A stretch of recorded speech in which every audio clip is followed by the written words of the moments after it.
মামা ভালো আছেন? আচ্ছা বলছি একটু মোবাইলে তখন ঘুরে আসছি, একটু কথা বলছি আপনার সঙ্গে। হ্যাঁ ঠিক আছে, একটু ঘুরে আসছি, একটু কাজ আছে।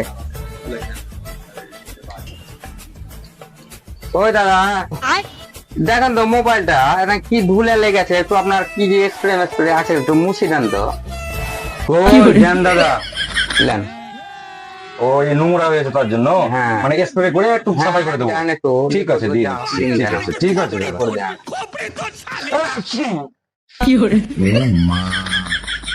এতেই কাজ চালিয়ে দেয়, এতেই কাজ চালিয়ে দেয়। দেখি কাস্টমারকে দেয় লেন দাদা।